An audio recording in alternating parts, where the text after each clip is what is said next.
ವಿದ್ಯಾರ್ಥಿಗಳೇ, ನಾವಿದುವರೆಗೆ ಬೆಲೆ ಬೇಡಿಕೆ ಸ್ಥಿತಿಸ್ಥಾಪಕತ್ವ, ಅದರ ಅರ್ಥ,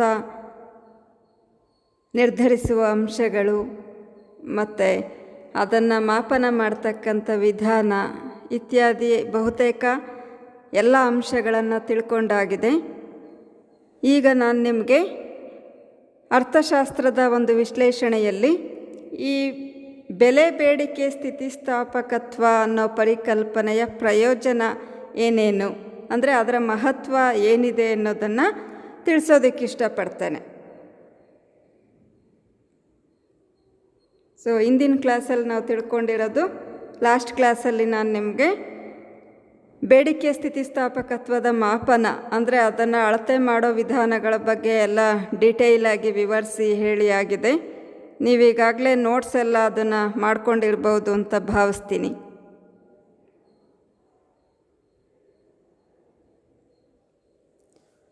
ಇಲ್ಲಿ ಈ ಬೆಲೆ ಬೇಡಿಕೆ ಸ್ಥಿತಿಸ್ಥಾಪಕತ್ವ ಎನ್ನುವಂಥ ಒಂದು ಪರಿಕಲ್ಪನೆ ಪ್ರಾಯೋಗಿಕವಾಗಿ, ಅಂದರೆ ಆರ್ಥಿಕ ವಲಯದಲ್ಲಿ ಬಹುತೇಕ ನಿರ್ಧಾರಗಳನ್ನು ಕೈಗೊಳ್ಳುವಾಗ ಈ ಒಂದು ಪರಿಕಲ್ಪನೆ ತುಂಬ ಹೆಲ್ಪ್ ಆಗುತ್ತೆ.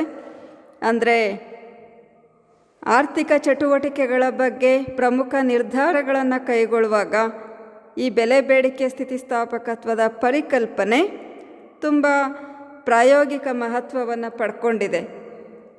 ಆ ಒಂದು ಹಿನ್ನೆಲೆಯಲ್ಲಿ ಇದರ ಪ್ರಮುಖ ಪ್ರಯೋಜನಗಳೇನೇನು ಅನ್ನೋದನ್ನು ಕೆಲವು ಪಾಯಿಂಟ್ಸ್ ಮೂಲಕ ತಿಳ್ಕೊಳ್ಳೋಣ. ಮೊದಲನೇ ಪ್ರಯೋಜನ ಆಗಿದೆ ಉತ್ಪಾದನಾ ಕ್ಷೇತ್ರದಲ್ಲಿ. ವಿದ್ಯಾರ್ಥಿಗಳೇ, ಉತ್ಪಾದನೆಯಲ್ಲಿ ಸಾಮಾನ್ಯವಾಗಿ ಉತ್ಪಾದಕ ಮೊದಲಿಗೆ ಏನು ನಿರ್ಧರಿಸಬೇಕಾಗತ್ತೆ ಅಂದರೆ ಯಾವ ಸರಕನ್ನು ಉತ್ಪಾದನೆ ಮಾಡಬೇಕು ಮತ್ತು ಆ ಉತ್ಪಾದಿಸಿದ ಸರಕಿಗೆ ಹೇಗೆ ಬೆಲೆಯನ್ನು ನಿಗದಿಪಡಿಸಬೇಕು ಅನ್ನೋದ್ರ ಬಗ್ಗೆ ಉತ್ಪಾದಕ ನಿರ್ಧಾರವನ್ನು ಕೈಗೊಳ್ಳಬೇಕಾಗತ್ತೆ.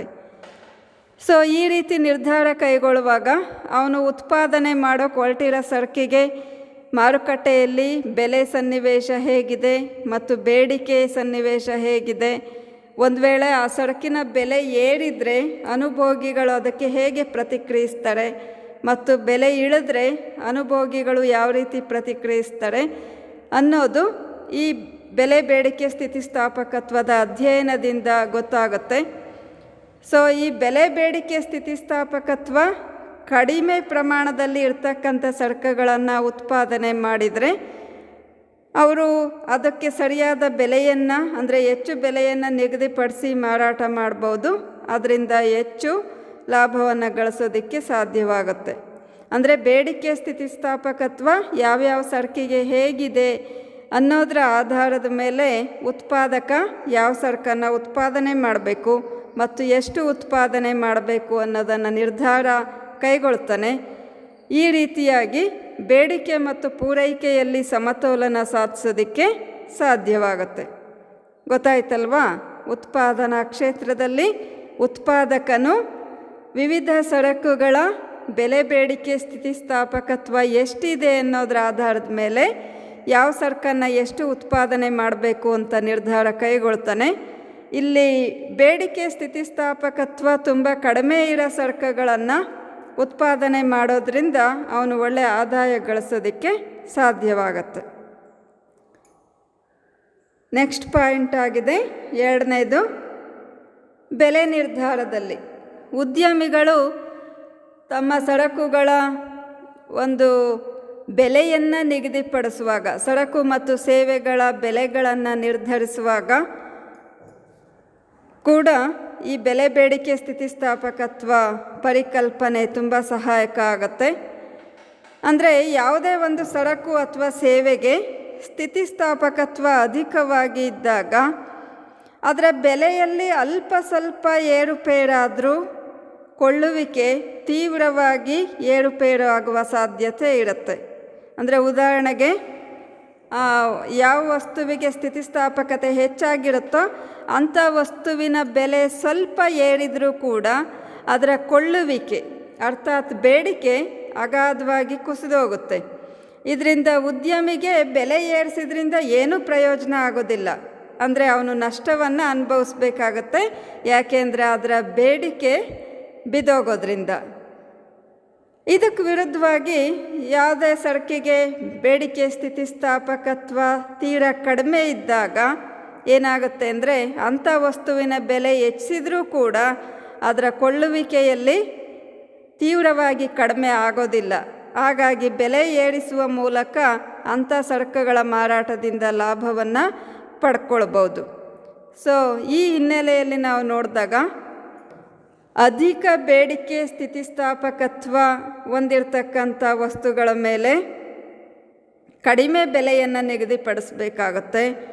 ಅದೇ ಥರ ಕಡಿಮೆ ಬೇಡಿಕೆ ಸ್ಥಿತಿಸ್ಥಾಪಕತ್ವವನ್ನು ಹೊಂದಿರತಕ್ಕಂಥ ವಸ್ತುಗಳ ಮೇಲೆ ಅಧಿಕ ಬೆಲೆಯನ್ನು ನಿಗದಿಪಡಿಸುವ ಮೂಲಕ ಅವನು ಹೆಚ್ಚು ಲಾಭ ಗಳಿಸೋದಕ್ಕೆ ಸಾಧ್ಯವಾಗತ್ತೆ. ಸೊ ಈ ಕಾನ್ಸೆಪ್ಟನ್ನು ನೀವು ತುಂಬ ಆಲೋಚನೆ ಮಾಡಿ ಅರ್ಥ ಮಾಡ್ಕೊಳ್ಬೇಕಾಗತ್ತೆ. ಇಲ್ಲಿ ಬರೀ ಬೇಡಿಕೆ ಬೇರೆ, ಬೇಡಿಕೆಯ ಸ್ಥಿತಿಸ್ಥಾಪಕತ್ವವೇ ಬೇರೆ. ಅಂದರೆ ಇಲ್ಲಿ ವಸ್ತುವಿಗೆ ಹೆಚ್ಚು ಬೆಲೆ ನಿಗದಿಪಡಿಸ್ಬೇಕಂದ್ರೆ ಆ ಸರಕಿನ ಬೇಡಿಕೆಯ ಸ್ಥಿತಿಸ್ಥಾಪಕತ್ವ ಕಡಿಮೆ ಇದ್ದಾಗ ಮಾತ್ರ ಉದ್ಯಮಿಗೆ ಅಥವಾ ಮಾರಾಟಗಾರನಿಗೆ ಬೆಲೆ ಹೆಚ್ಚಿಸುವಿಕೆ ಅನುಕೂಲಕರವಾಗಿ ಇರುತ್ತೆ. ಸೊ ಅರ್ಥ ಆಗ್ತಾ ಇದೆ ಅಂತ ಅಂದ್ಕೊಳ್ತೀನಿ. ಬೆಲೆ ನಿರ್ಧಾರದಲ್ಲಿ ಒಟ್ಟಿನಲ್ಲಿ ಉದ್ಯಮಿಗಳಿಗೆ ಈ ಪರಿಕಲ್ಪನೆ ತುಂಬ ನೆರವಾಗುತ್ತೆ. ಕಡಿಮೆ ಸ್ಥಿತಿಸ್ಥಾಪಕತೆ ಇರೋ ವಸ್ತುಗಳಿಗೆ ಹೆಚ್ಚು ಬೆಲೆಯನ್ನು ನಿಗದಿಪಡಿಸ್ತಾರೆ.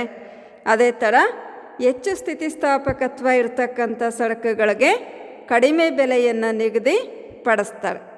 ಇದರಿಂದ ಒಳ್ಳೆ ಲಾಭ ಗಳಿಸೋದಕ್ಕೆ ಸಾಧ್ಯವಾಗುತ್ತೆ. ಇನ್ನು ಮೂರನೇ ಪಾಯಿಂಟ್ ಆಗಿದೆ ತೆರಿಗೆ ನೀತಿಯ ನಿರೂಪಣೆಯಲ್ಲಿ.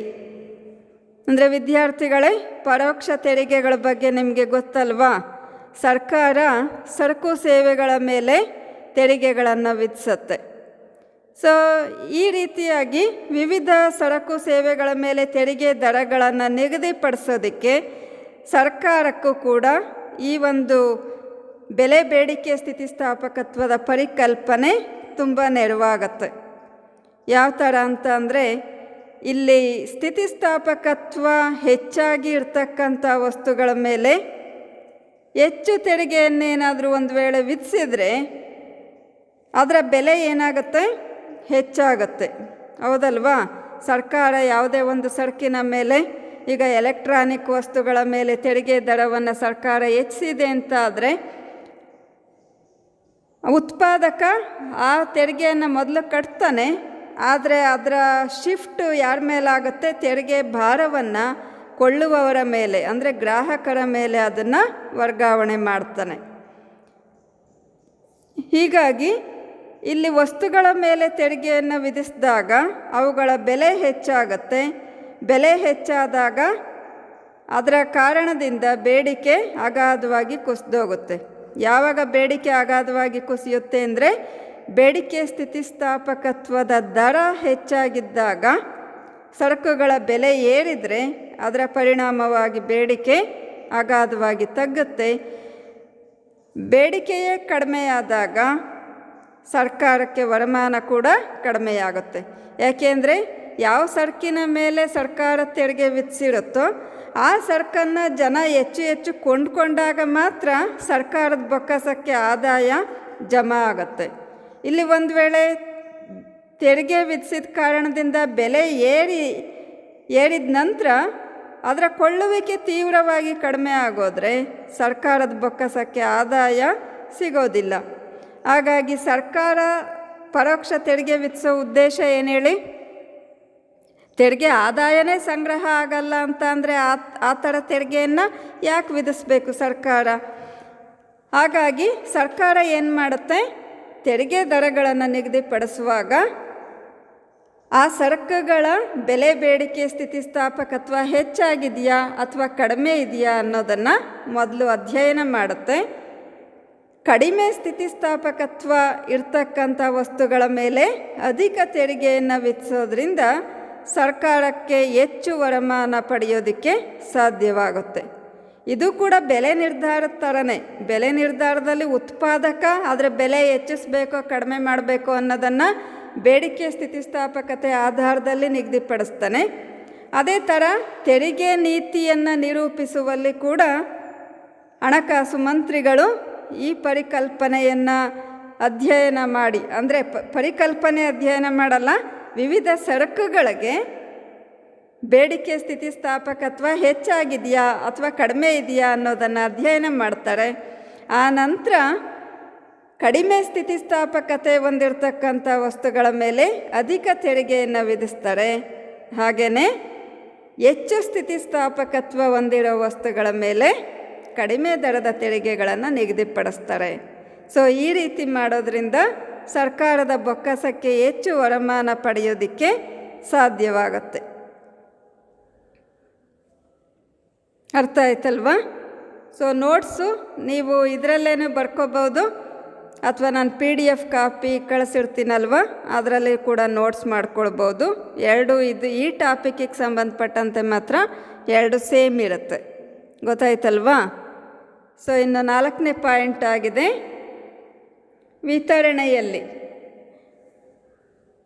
ವಿತರಣೆಯಲ್ಲಿ ಕೂಡ ಈ ಒಂದು ಬೇಡಿಕೆ ಸ್ಥಿತಿಸ್ಥಾಪಕದ ಪರಿಕಲ್ಪನೆ ಸಹಾಯಕವಾಗುತ್ತೆ. ನಾವು ಮೊದಲಿಗೆ ವಿತರಣೆ ಅಂದರೆ ಏನು ಅಂತ ತಿಳ್ಕೊಳ್ಬೇಕು. ವಿತರಣೆ ಅಥವಾ ಹಂಚಿಕೆ, ಡಿಸ್ಟ್ರಿಬ್ಯೂಷನ್ ಅಂತ ಹೇಳ್ತೇವೆ. ಯಾವುದರ ಹಂಚಿಕೆ? ಒಟ್ಟು ರಾಷ್ಟ್ರೀಯ ಉತ್ಪನ್ನದ ಹಂಚಿಕೆ.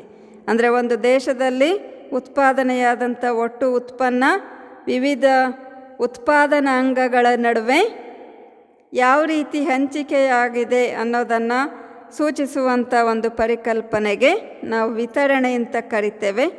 ಅಂದರೆ ವಿವಿಧ ಉತ್ಪಾದನಾಂಗಗಳೇನಿದ್ದಾವೆ, ಭೂಮಿ, ಶ್ರಮ, ಬಂಡವಾಳ, ಸಂಘಟನೆ, ಈ ಉತ್ಪಾದನಾಂಗಗಳಿಗೆ ಉತ್ಪಾದನೆಯಲ್ಲಿ ಅವುಗಳು ಸಲ್ಲಿಸಿದ ಸೇವೆಗನುಗುಣವಾಗಿ ಪ್ರತಿಫಲವನ್ನು ನಿಗದಿಪಡಿಸಬೇಕಾಗತ್ತೆ. ಸೊ ಈ ರೀತಿ ಪ್ರತಿಫಲವನ್ನು ನಿಗದಿಪಡಿಸುವಲ್ಲಿ ಬೇಡಿಕೆ ಸ್ಥಿತಿಸ್ಥಾಪಕತ್ವದ ಪರಿಕಲ್ಪನೆ ಸಹಾಯಕವಾಗುತ್ತೆ. ಈಗ ಉದಾಹರಣೆಗೆ ಯಾವುದೇ ಒಂದು ಉದ್ಯಮದಲ್ಲಿ ಕಾರ್ಮಿಕರ ಬೇಡಿಕೆ ಸ್ಥಿತಿಸ್ಥಾಪಕತ್ವವನ್ನು ಆಧಾರವಾಗಿಟ್ಕೊಂಡು ಕೂಲಿ ದರಗಳನ್ನು ನಿಗದಿಪಡಿಸಬೇಕಾಗತ್ತೆ. ಈಗ ಒಂದು ಉದ್ಯಮಕ್ಕೆ ಸಂಬಂಧಪಟ್ಟಂಥ ಕಾರ್ಮಿಕರ ಬೇಡಿಕೆ ಹೆಚ್ಚು ಸ್ಥಿತಿಸ್ಥಾಪಕತ್ವವನ್ನು ಹೊಂದಿದ್ರೆ ಏನಾಗುತ್ತೆ? ಕಾರ್ಮಿಕರು ಹೆಚ್ಚು ಕೂಲಿಯನ್ನು ಡಿಮ್ಯಾಂಡ್ ಮಾಡಿದರೆ ಏನು ಮಾಡ್ತಾರೆ ಮಾಲೀಕರು? ಅವರು ಅಯ್ಯೋ ನೀವಲ್ದಿದ್ರೆ ಬೇರೆ ಕಾರ್ಮಿಕರು ಸಿಗ್ತಾರೆ ಅಂತ ಯಾರು ಹೆಚ್ಚು ಕೂಲಿ ಕೇಳ್ತಾರೋ ಅವ್ರನ್ನ ಕೆಲಸದಿಂದನೇ ತೆಗೆದಾಕ್ತಾರೆ. ಕಡಿಮೆ ಕೂಲಿ ಒಪ್ಕೊಳ್ಳೋ ಅಂಥವ್ರನ್ನ ಕೆಲಸಕ್ಕೆ ನೇಮಕ ಮಾಡ್ಕೊಳ್ತಾರೆ. ಅಂದರೆ ಇಲ್ಲಿ ಕಾರ್ಮಿಕರ ಬೇಡಿಕೆ ಹೆಚ್ಚು ಸ್ಥಿತಿಸ್ಥಾಪಕತ್ವದಿಂದ ಕೂಡಿದೆ ಅಂದರೆ ಅರ್ಥ ಏನು? ಹೆಚ್ಚು ಕಾರ್ಮಿಕರು ಲಭ್ಯ ಇರ್ತಾರೆ, ಅಲ್ಲಿ ಬೆಲೆ ಅಂದರೆ ಅವರ ಕೂಲಿಯನ್ನು ಹೆಚ್ಚಾಗಿ ಡಿಮ್ಯಾಂಡ್ ಮಾಡಿದರೆ ಮಾಲೀಕರು ಅವರನ್ನೇ ಕೆಲಸದಿಂದ ತೆಗೆಯೋ ಸಾಧ್ಯತೆ ಇರುತ್ತೆ. ಅಂದರೆ ಇಲ್ಲಿ ಕಾರ್ಮಿಕರ ಬೇಡಿಕೆ ಸ್ಥಿತಿಸ್ಥಾಪಕತ್ವ ಅಧಿಕವಾಗಿದ್ದಾಗ ಮಾಲೀಕರು ನೀಡ್ತಕ್ಕಂಥ ಕೂಲಿಯನ್ನೇ ಒಪ್ಕೊಂಡು ಕಾರ್ಯ ಮಾಡಬೇಕಾಗತ್ತೆ. ಅದೇ ಥರ ಇಲ್ಲಿ ಒಂದು ವೇಳೆ ಕಾರ್ಮಿಕರ ಬೇಡಿಕೆ ಸ್ಥಿತಿಸ್ಥಾಪಕತ್ವ ತುಂಬ ಕಡಿಮೆ ಇದ್ದಾಗ ಅವ್ರು ಬೇಕಾದರೆ ಹೆಚ್ಚು ಕೂಲಿಯನ್ನು ಡಿಮ್ಯಾಂಡ್ ಮಾಡ್ಬೋದು. ಅಂದರೆ ಲಾಕೌಟು, ಮುಷ್ಕರ ಈ ಥರ ಎಲ್ಲ ಮಾಡಿ ಕೂಲಿಯನ್ನು ಹೆಚ್ಚಿಸ್ಕೊಳ್ಳುವಲ್ಲಿ ಸಫಲರಾಗ್ಬೋದು. ಅದು ಯಾವಾಗ ಅಂದರೆ ಕಾರ್ಮಿಕರ ಬೇಡಿಕೆ ಸ್ಥಿತಿಸ್ಥಾಪಕತ್ವ ತುಂಬ ಕಡಿಮೆ ಇದ್ದಾಗ ಮಾತ್ರ ಅವರು ಹೆಚ್ಚು ಕೂಲಿ ಪಡೆಯೋದಕ್ಕೆ ಸಾಧ್ಯವಾಗುತ್ತೆ. ಕಾರ್ಮಿಕರ ಬೇಡಿಕೆ ಸ್ಥಿತಿಸ್ಥಾಪಕತೆ ಅಧಿಕವಾಗಿದ್ದರೆ ಮಾಲೀಕರು ಕೊಡುವಂಥ ಕಡಿಮೆ ದರದ ಕೂಲಿಗಳನ್ನೇ ಒಪ್ಕೊಂಡು ಕೆಲಸ ಮಾಡಬೇಕಾಗತ್ತೆ. ಸೊ ಹೀಗೆ ಎಲ್ಲ ಉತ್ಪಾದನಾಂಗಗಳಿಗೂ ಇದು ಅಪ್ಲೈ ಆಗುತ್ತೆ. ಯಾವುದೇ ಉತ್ಪಾದನಾಂಗಕ್ಕೆ ಉತ್ಪಾದನಾ ಕ್ಷೇತ್ರದಲ್ಲಿ ಬೇಡಿಕೆ ಸ್ಥಿತಿಸ್ಥಾಪಕತ್ವ ಅಧಿಕವಾಗಿದ್ದರೆ ಅದರ ಪ್ರತಿಫಲದ ದರ ಕಡಿಮೆನೇ ಇರುತ್ತೆ. ಬೇಡಿಕೆ ಸ್ಥಿತಿಸ್ಥಾಪಕತ್ವ ಕಡಿಮೆ ಇರತಕ್ಕಂಥ ಉತ್ಪಾದನಾಂಗಕ್ಕೆ ಪ್ರತಿಫಲ ಅಧಿಕವಾಗಿರುತ್ತೆ. ಸೊ ಹೀಗೆ ವಿತರಣೆಯಲ್ಲಿ ಕೂಡ ಈ ಒಂದು ಬೆಲೆ ಬೇಡಿಕೆ ಸ್ಥಿತಿಸ್ಥಾಪಕತ್ವ ತುಂಬ ನೆರವಾಗುತ್ತೆ. ಇನ್ನು 4ನೇ ಪಾಯಿಂಟ್ಗೆ ಹೋಗೋಣ. 4ನೇ ಪಾಯಿಂಟ್ ಆಗಿದೆ ಅಂತಾರಾಷ್ಟ್ರೀಯ ವ್ಯಾಪಾರದಲ್ಲಿ. ಅಂದರೆ ಅಂತಾರಾಷ್ಟ್ರೀಯ ವ್ಯಾಪಾರ ಅಂದರೆ ಏನು? ವಿವಿಧ ರಾಷ್ಟ್ರಗಳ ನಡುವೆ ಸರಕು ಮತ್ತು ಸೇವೆಗಳು ವಿನಿಮಯವಾಗೋದಕ್ಕೆ ಅಂತಾರಾಷ್ಟ್ರೀಯ ವ್ಯಾಪಾರ ಅಂತ ಕರಿತೇವೆ. ಈ ಅಂತಾರಾಷ್ಟ್ರೀಯ ವ್ಯಾಪಾರದಲ್ಲಿ ವ್ಯಾಪಾರದ ಕರಾರುಗಳು ಎನ್ನುವ ಒಂದು ಪರಿಕಲ್ಪನೆ ಬರುತ್ತೆ. ಅಂದರೆ ವ್ಯಾಪಾರದ ಕರಾರು ಅಂತ ಅಂದರೆ ಒಂದು ದೇಶದ ಸರಕು ಮತ್ತೊಂದು ದೇಶದ ಸರಕಿನ ಜೊತೆ ಯಾವ ದರದಲ್ಲಿ ವಿನಿಮಯವಾಗಿದೆ ಅನ್ನೋದನ್ನು ಸೂಚಿಸ್ತಕ್ಕಂಥ ಒಂದು ಪರಿಕಲ್ಪನೆಯನ್ನು ವ್ಯಾಪಾರದ ಕರಾರು ಅಂತ ಕರಿತೇವೆ. ಇದು ನಿಮಗೆ ಇಂಟರ್ನ್ಯಾಷನಲ್ ಎಕನಾಮಿಕ್ಸನ್ನೇ 4th ಸೆಮಿಸ್ಟರ್ನಲ್ಲಿ ಪ್ರತ್ಯೇಕವಾಗಿ ತಿಳ್ಕೊಳ್ತೀರಿ. ಆಗ ಇದು ಡೀಟೇಲಾಗಿ ಅರ್ಥ ಆಗುತ್ತೆ ಈ ಕಾನ್ಸೆಪ್ಟು. ಸದ್ಯಕ್ಕೆ ಈಗ ಇಷ್ಟು ಅರ್ಥ ಮಾಡ್ಕೊಳ್ಳಿ. ವ್ಯಾಪಾರದ ಕರಾರು ಅಂತ ಅಂದರೆ ಯಾವುದೇ ಒಂದು ದೇಶದ ಸರಕು ಮತ್ತೊಂದು ದೇಶದ ಸರಕಿನ ಜೊತೆ ಯಾವ ದರದಲ್ಲಿ ವಿನಿಮಯವಾಗಿದೆ ಎನ್ನುವುದನ್ನು ಸೂಚಿಸುವಂತಹ ಒಂದು ಪರಿಕಲ್ಪನೆ. ಸೊ ಈ ವ್ಯಾಪಾರದ ಕರಾರುಗಳನ್ನು ನಿರ್ಣಯಿಸುವಲ್ಲಿ ಬೇಡಿಕೆ ಸ್ಥಿತಿಸ್ಥಾಪಕತ್ವದ ಪರಿಕಲ್ಪನೆ ತುಂಬ ನೆರವಾಗುತ್ತೆ. ಅಂದರೆ ಉದಾಹರಣೆಗೆ ಯಾವುದೇ ಒಂದು ದೇಶದ ಸರಕುಗಳಿಗೆ ಇತರ ದೇಶಗಳಲ್ಲಿ ಇರ್ತಕ್ಕಂಥ ಬೇಡಿಕೆ ಹೆಚ್ಚು ಸ್ಥಿತಿಸ್ಥಾಪಕತ್ವದಿಂದ ಕೂಡಿದ್ರೆ, ಅಂದರೆ ಅದು ತೀವ್ರವಾಗಿ ಏರಿಳಿತಕ್ಕೆ ಒಳಗಾಗ್ತಾ ಇದ್ದರೆ ಯಾವುದೇ ಸಮಯದಲ್ಲಿ ಬೇಡಿಕೆ ಪೂರ್ಣವಾಗಿ ಕುಸಿಯೋ ಅಪಾಯ ಇರುತ್ತೆ. ಅದರಿಂದ ಅಂಥ ದೇಶಕ್ಕೆ, ಅಂದರೆ ಅಂಥ ವಸ್ತುಗಳನ್ನು ರಫ್ತು ಮಾಡುವ ದೇಶಕ್ಕೆ ವ್ಯಾಪಾರದ ಕರಾರು ಅನುಕೂಲಕರವಾಗಿ ಇರೋದಿಲ್ಲ. ಅದೇ ಥರ ಯಾವುದೇ ಒಂದು ದೇಶದ ಸರಕುಗಳಿಗೆ ಇತರ ದೇಶಗಳಿಂದ ಬೇಡಿಕೆ ಸ್ಥಿತಿಸ್ಥಾಪಕತ್ವ ತುಂಬ ಕಡಿಮೆ ಇದ್ದರೆ ಅಂಥ ಸಂದರ್ಭದಲ್ಲಿ ವ್ಯಾಪಾರದ ಕರಾರು ಆ ದೇಶಕ್ಕೆ ಅನುಕೂಲಕರವಾಗಿ ಇರ್ತವೆ. ಒಟ್ಟಾರೆ ಯಾವುದೇ ಸರಕುಗಳನ್ನು ದೇಶದಲ್ಲಿ ಆಂತರಿಕವಾಗಿ ಮಾರಾಟ ಮಾಡಲಿ ಅಥವಾ ವಿದೇಶಗಳಲ್ಲಿ ಮಾರಾಟ ಮಾಡಲಿ, ಇಲ್ಲಿ ಆ ಸರಕಿಗೆ, ಅಂದರೆ ಯಾವ ಸರಕನ್ನು ಮಾರಾಟ ಮಾಡ್ತಿದ್ದೀವೋ ಆ ಸರಕಿಗೆ ಬೇಡಿಕೆ ಸ್ಥಿತಿಸ್ಥಾಪಕತ್ವ ಕಡಿಮೆ ಇದ್ದಾಗ ಮಾತ್ರ ಅದನ್ನು ಮಾರಾಟ ಮಾಡುವವರಿಗೆ, ಅಂದರೆ ಇಲ್ಲಿ ರಫ್ತುದಾರ ರಾಷ್ಟ್ರಕ್ಕೆ ವ್ಯಾಪಾರದ ಕರಾರು ಅನುಕೂಲಕರವಾಗಿ ಪರಿಣಮಿಸ್ತವೆ. ಬೇಡಿಕೆ ಸ್ಥಿತಿಸ್ಥಾಪಕತ್ವ ಅಧಿಕವಾಗಿದೆ ಅಂದರೆ ರಫ್ತುದಾರ ದೇಶಕ್ಕೆ ವ್ಯಾಪಾರದ ಕರಾರು ಅನಾನುಕೂಲಕರವಾಗಿಯೇ ಪರಿಣಮಿಸ್ತವೆ. ಅಂದರೆ ಬೆಲೆ ಕಡಿಮೆಯಾಗಿ ಅಥವಾ ಮಾರಾಟ ಆದಾಯ ಎಲ್ಲ ಕಡಿಮೆಯಾಗಿ ನಷ್ಟವನ್ನು ಅನುಭವಿಸ್ಬೇಕಾಗತ್ತೆ. ಸೊ ಇದು ಅಂತಾರಾಷ್ಟ್ರೀಯ ವ್ಯಾಪಾರದಲ್ಲಿ ಕೂಡ ಈ ಒಂದು ಪರಿಕಲ್ಪನೆ ನೆರವಾಗುತ್ತೆ. ಇನ್ನು 6th ಪಾಯಿಂಟ್ ಆಗಿದೆ ವಿದೇಶಿ ವಿನಿಮಯ ದರದ ನಿರ್ಧಾರದಲ್ಲಿ. ಈ ವಿದೇಶಿ ವಿನಿಮಯ ದರ ಎನ್ನುವಂಥದ್ದು ಕೂಡ ವಿದೇಶಿ ವ್ಯಾಪಾರಕ್ಕೆ ಸಂಬಂಧಪಟ್ಟ ಪರಿಕಲ್ಪನೆಯಾಗಿದೆ. ವಿದೇಶಿ ವಿನಿಮಯ ದರ ಅಂತ ಅಂದರೆ ಏನು?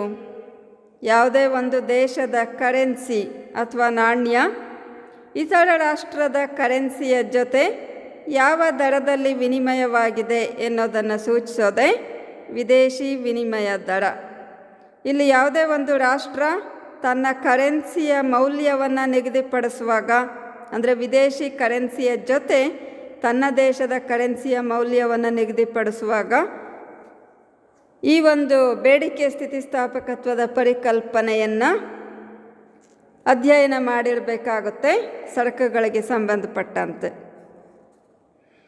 ಅಂದರೆ ಯಾವುದೇ ಒಂದು ದೇಶದ ನಾಣ್ಯವನ್ನು ಅಪಮೌಲ್ಯ ಮಾಡುವಾಗ ಅಥವಾ ಅದರ ಮೌಲ್ಯವನ್ನು ಹೆಚ್ಚಿಸುವ ಸಂದರ್ಭದಲ್ಲಿ ಬೇಡಿಕೆ ಸ್ಥಿತಿಸ್ಥಾಪಕತ್ವ, ಅಂದರೆ ತಾನು ರಫ್ತು ಮಾಡ್ತಾ ಇರತಕ್ಕಂಥ ಸರಕುಗಳ ಮತ್ತು ಆಮದು ಸರಕುಗಳ ಸ್ಥಿತಿಸ್ಥಾಪಕತ್ವವನ್ನು ಅಂದಾಜು ಮಾಡಬೇಕಾಗುತ್ತೆ. ಉದಾಹರಣೆಗೆ ನಮ್ಮ ದೇಶದ ನಾಣ್ಯವನ್ನು ಅಪಮೌಲ್ಯಗೊಳಿಸಿದಾಗ, ಅಪಮೌಲ್ಯಗೊಳಿಸೋದು ಅಂದರೆ ಅದರ ಮೌಲ್ಯವನ್ನು ಇಳಿಸೋದು ಅಂತ ಅರ್ಥ. ಈಗ ಉದಾಹರಣೆಗೆ ನಾವು ಕೇಳ್ತಾ ಇರ್ತೀವಿ ಡಾಲರ್ ಮತ್ತು ರೂಪಾಯಿಯ ವಿನಿಮಯ ದರ ಏನು ಹೆಚ್ಚಾಗ್ತಾ ಇದೆ ಅಥವಾ ಕಡಿಮೆ ಆಗ್ತಾ ಇದೆ ಅಂತ. ಇಲ್ಲಿ ದೇಶೀಯ ಕರೆನ್ಸಿಯ ಮೌಲ್ಯ ಕಡಿಮೆಯಾಗಿದೆ, ಅರ್ಥಾತ್ ಅಪಮೌಲ್ಯಗೊಂಡಿದೆ ಅಂದರೆ ಏನರ್ಥ? ಈಗ ಫಾರ್ ಎಕ್ಸಾಂಪಲ್ $1 73 ರೂಪಾಯಿ ಇದ್ದದ್ದು ಅಪಮೌಲ್ಯೀಕರಣದಿಂದ $1ಗೆ 76 ರೂಪಾಯಿ ಆಗ್ಬೋದು, 80 ಆಗ್ಬೋದು. ಅಂದರೆ ಇಲ್ಲಿ $1ಗೆ ನಾವು ಕೊಡಬೇಕಾದಂಥ ರೂಪಾಯಿಯ ಪ್ರಮಾಣ ಹೆಚ್ಚಾಗುತ್ತೆ. ಅದನ್ನು ಅಪಮೌಲ್ಯೀಕರಣ ಅಂತ ಕರಿತೇವೆ. ಅಂದರೆ ನಮ್ಮ ನಾಣ್ಯದ ಒಂದು ಮೌಲ್ಯ ಅರ್ಥಾತ್ ಅದರ ಕೊಳ್ಳುವ ಶಕ್ತಿ ಕಡಿಮೆಯಾಗುತ್ತೆ. ಸೊ ಈ ರೀತಿ ಅಪಮೌಲ್ಯೀಕರಣ ಆದಾಗ ನಮ್ಮ ದೇಶದ ಸರಕುಗಳು ವಿದೇಶಿಯರಿಗೆ ಕಡಿಮೆ ಬೆಲೆಯಲ್ಲಿ ಅಂದರೆ ಅಗ್ಗದ ಬೆಲೆಯಲ್ಲಿ ದೊರೀತವೆ. ಹೀಗೆ ಬೆಲೆ ಇಳಿಯೋದ್ರಿಂದ ರಫ್ತುಗಳು ಹೆಚ್ಚಾಗೋ ಸಾಧ್ಯತೆ ಇರುತ್ತೆ. ಅಂದರೆ ಅವುಗಳಿಗೆ ಬೇಡಿಕೆ ಹೆಚ್ಚಾಗುತ್ತೆ ಮತ್ತು ಅದರಿಂದ ರಫ್ತುಗಳು ಹೆಚ್ಚಾಗುತ್ತೆ. ಆಗ ನಮ್ಮ ದೇಶ ಹೆಚ್ಚು ವಿದೇಶಿ ಹಣವನ್ನು ಪಡೆಯೋದಕ್ಕೆ ಅವಕಾಶ ಸಿಗತ್ತೆ. ಆದರೆ ಒಂದು ವೇಳೆ ನಮ್ಮ ಆಮದು ಸರಕುಗಳು ಕಡಿಮೆ ಸ್ಥಿತಿಸ್ಥಾಪಕತೆಯನ್ನು ಹೊಂದಿದ್ರೆ ಇದು ಹೆಚ್ಚು ಪ್ರಯೋಜನ ಆಗೋದಿಲ್ಲ. ಯಾವುದೇ ಸಮಯದಲ್ಲಿ ವಿದೇಶಿ ಸರಕುಗಳು ನಮ್ಮ ದೇಶಕ್ಕೆ ಹೆಚ್ಚಾಗಿ ಬರ್ತಾನೆ ಇರ್ತವೆ. ಇಲ್ಲಿ ಸ್ಥಿತಿಸ್ಥಾಪಕತೆ ಕಡಿಮೆ ಇದೆ ಅಂದರೆ ಆಮದುಗಳ ಬೆಲೆ ಏರಿದ್ರೂ ಕೂಡ ನಾವು ಅವುಗಳನ್ನು ಕೊಂಡ್ಕೊಳ್ತೀವಿ ಅಂತ ಅರ್ಥ. ಹೀಗೆ ಆಮದುಗಳು ಹೆಚ್ಚಾದಾಗ ಅಂದರೆ ಆಮದುಗಳಿಗೆ ಬೇಡಿಕೆ ಸ್ಥಿತಿಸ್ಥಾಪಕತ್ವ ಕಡಿಮೆ ಇದ್ದರೆ ನಾವು ಅಪಮೌಲ್ಯೀಕರಣಗೊಳಿಸಿದ್ರೂ ಕೂಡ ಆ ಸರಕುಗಳನ್ನು ಕೊಳ್ಳುವಿಕೆ ಮುಂದುವರಿಯುತ್ತೆ. ಆಮದುಗಳು ಕಡಿಮೆ ಆಗೋದಿಲ್ಲ, ಅವು ಹಾಗೆ ಮುಂದುವರಿತವೆ.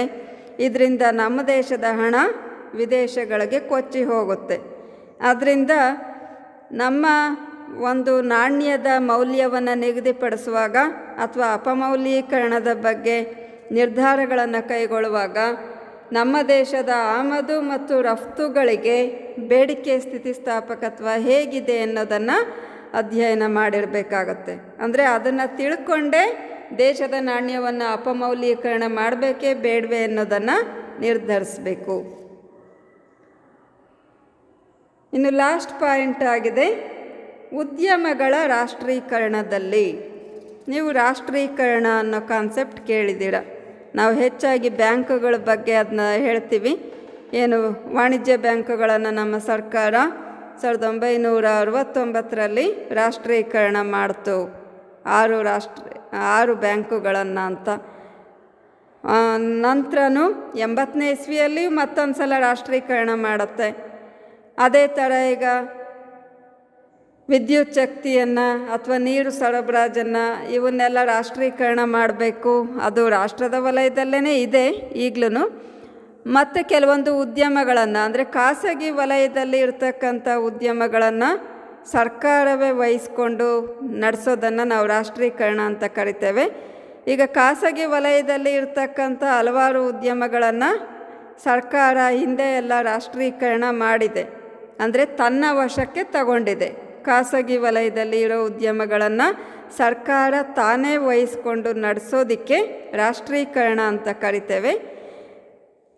ಇಲ್ಲಿ ಯಾವ ಉದ್ಯಮವನ್ನು ರಾಷ್ಟ್ರೀಕರಣ ಮಾಡಬೇಕು ಅಥವಾ ರಾಷ್ಟ್ರೀಕರಣ ಮಾಡಬೇಕೇ ಬೇಡವೇ, ಯಾವುದಾದ್ರೂ ಒಂದು ನಿರ್ದಿಷ್ಟ ಉದ್ಯಮವನ್ನು ಅಂತ ನಿರ್ಣಯ ಕೈಗೊಳ್ಳುವಾಗ ಈ ಬೇಡಿಕೆ ಸ್ಥಿತಿಸ್ಥಾಪಕತ್ವದ ಪರಿಕಲ್ಪನೆ ನೆರವಾಗುತ್ತೆ. ಸಾಮಾನ್ಯವಾಗಿ ಯಾವುದೇ ಒಂದು ಸರಕಿನ ಉತ್ಪಾದನೆ ಖಾಸಗಿ ವಲಯದಲ್ಲಿ ಇದ್ದು ಆ ಒಂದು ಉದ್ಯಮದ ಉತ್ಪನ್ನಗಳಿಗೆ ಬೇಡಿಕೆ ಸ್ಥಿತಿಸ್ಥಾಪಕತ್ವ ತುಂಬ ಕಡಿಮೆ ಇದ್ದಾಗ ಸರ್ಕಾರ ಅದನ್ನು ರಾಷ್ಟ್ರೀಕರಣ ಮಾಡೋದು ಹಿತಕರವಾಗಿರುತ್ತೆ. ಯಾಕೆ ಅಂತಂದರೆ ಅಂತಹ ಉದ್ಯಮದ ಸರಕುಗಳಿಗೆ ಬೇಡಿಕೆ ಸ್ಥಿತಿಸ್ಥಾಪಕತೆ ಕಡಿಮೆ ಇರೋದರಿಂದ ಅವುಗಳ ಬೆಲೆ ಹೆಚ್ಚಿಸಿ ಸರ್ಕಾರ ಲಾಭವನ್ನು ಮಾಡಿಕೊಳ್ಬೋದು. ಬೆಲೆ ಹೆಚ್ಚಿಸಿದ್ರೂ ಅದ್ರ ಮಾರಾಟ ಕಡಿಮೆ ಆಗೋದಿಲ್ಲ. ಇದರಿಂದ ಲಾಭವನ್ನು ಗರಿಷ್ಠ ಮಾಡ್ಕೊಳ್ಳೋದಕ್ಕೆ ಹೆಚ್ಚು ಅವಕಾಶ ದೊರೆಯುತ್ತೆ. ಸೊ ಹೀಗಾಗಿ ಬೇಡಿಕೆ ಸ್ಥಿತಿಸ್ಥಾಪಕತ್ವ ತುಂಬ ಕಡಿಮೆ ಇರೋ ಸರಕುಗಳನ್ನು ರಾಷ್ಟ್ರೀಕರಣ ಮಾಡೋದು ಹಿತಕರವಾಗಿರುತ್ತೆ. ಅಂದರೆ ಸರ್ಕಾರಕ್ಕೆ ಅದರಿಂದ ಹೆಚ್ಚು ಲಾಭ ಗಳಿಸೋದಕ್ಕೂ ಅವಕಾಶ ಇರುತ್ತೆ. ಸೊ ಹೀಗೆ ಬೇಡಿಕೆ ಸ್ಥಿತಿಸ್ಥಾಪಕತ್ವದ ಪರಿಕಲ್ಪನೆ ಉತ್ಪಾದನೆ ಮತ್ತು ಅನುಭೋಗದ ನಿರ್ಧಾರಗಳನ್ನು ಕೈಗೊಳ್ಳುವಾಗ ಎಲ್ಲ ಕ್ಷೇತ್ರಗಳಲ್ಲಿಯೂ ಅಂದರೆ ಆಂತರಿಕವಾಗಿ ಮತ್ತು ಅಂತಾರಾಷ್ಟ್ರೀಯ ವ್ಯಾಪಾರದಲ್ಲಿ ಎಲ್ಲ ಕಡೆನೂ ಈ ಒಂದು ಪರಿಕಲ್ಪನೆ ಹೆಚ್ಚು ಉಪಯುಕ್ತವಾಗಿ ಇರುತ್ತೆ. ಸೊ ಇಲ್ಲಿಗೆ ಈ ಒಂದು ಬೇಡಿಕೆ ಸ್ಥಿತಿಸ್ಥಾಪಕತ್ವ ಎನ್ನೋ ಪರಿಕಲ್ಪನೆ ಮುಗಿದಿದೆ ವಿದ್ಯಾರ್ಥಿಗಳೇ.